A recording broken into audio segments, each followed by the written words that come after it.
हेडलाईन्सचे प्रायोजक आहे NBC bearings, लांब पळण्यासाठी।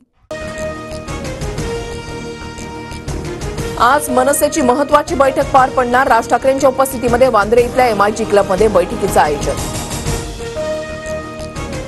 सुनाभट्टीतील महायुतीच्या मेळाव्याला पूनम महाजनांची अनुपस्थिती। सलग दुसऱ्या मेळाव्याला पूनम महाजन गैरहजर। आशिष शेलारांची मेळाव्यामध्ये उपस्थिती।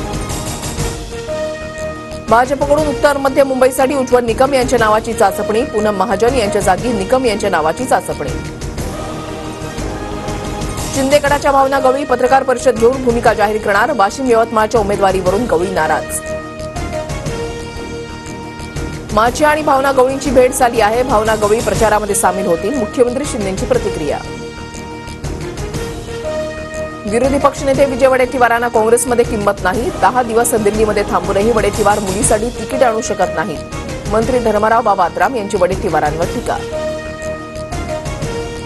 आज भंडाऱ्यामध्ये राहुल गांधींची प्रचार सभा। काँग्रेस उमेदवार प्रशांत पडोळेंच्या प्रचारासाठी राहुल गांधींची सभा। नकली शिवसेना असायला ती तुमची डिग्री आहे का? मोदींच्या नकली शिवसेनेच्या टीकेला उद्धव ठाकरेंचं प्रत्युत्तर। बाळासाहेबांचा फोन गेला की दिल्लीतील लोक चळाचळा कापायचे। आता दिल्लीचा फोन आला की मिंधेंची दाढी चळाचळा कापते। उद्धव ठाकरेंचा शिंदेंवर निशाणा। महाराष्ट्रामध्ये मोदींचं नाणं चालणार नाही। पवार ठाकरेंचं नाणं वाजणार। उद्धव ठाकरेंचा मोदींवर निशाणा तर फक्त माझं नाणं चालणार ही ठाकरेंची अहंकारी भाषा। भाजपच्या बावनकुळेंचं प्रत्युत्तर। मी 2.5 वर्षातील कामं सांगतो, मोदींनी 10 वर्षातली कामं सांगावीत। ठाकरेंचं मोदींना आव्हान तर आमच्या प्रवक्त्यासमोर सांगायला ठाकरेंकडे 10 कामंही नाहीत। फडणवीसांचं प्रत्युत्तर। शिंदे गटाकडून मुंबई उत्तर पश्चिमसाठी रवींद्र वाईकरांची उमेदवारी निश्चित। 2 दिवसामध्ये अधिकृत घोषणा होणार। महायुतीच्या दक्षिण मुंबईच्या सभेमध्ये मिलिंद देवरांचं नाव आघाडीवर। मिलिंद देवरांचं नाव आघाडीवर असल्यानं दक्षिण मुंबईची जागा शिंदे गटाला मिळण्याची शक्यता। मवियाने भाजपसोबत 20 जागा फिक्स केल्या। वंचितच्या प्रकाश आंबेडकरांचा गंभीर आरोप। आंबेडकरांच्या भूमिकेचा भाजपला फायदा। तुषार गांधींची टीका। रामराजे निंबाळकर माढ्यामध्ये माहितीचं काम करतील। अजित पवारांचं फडणवीसांना आश्वासन तर रामराजे निंबाळकर रणजितसिंह निंबाळकरांना एकत्र बसून चर्चा केली जाणार।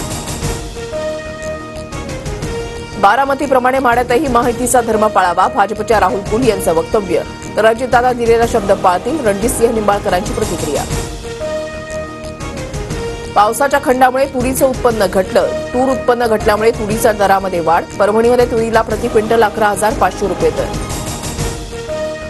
डाळींचे भाव कडाडले। तूर डाळ 15 रुपये तर मूग डाळ 10 रुपयांनी महाग तर तूर डाळींचे दर 140 रुपये प्रति किलो।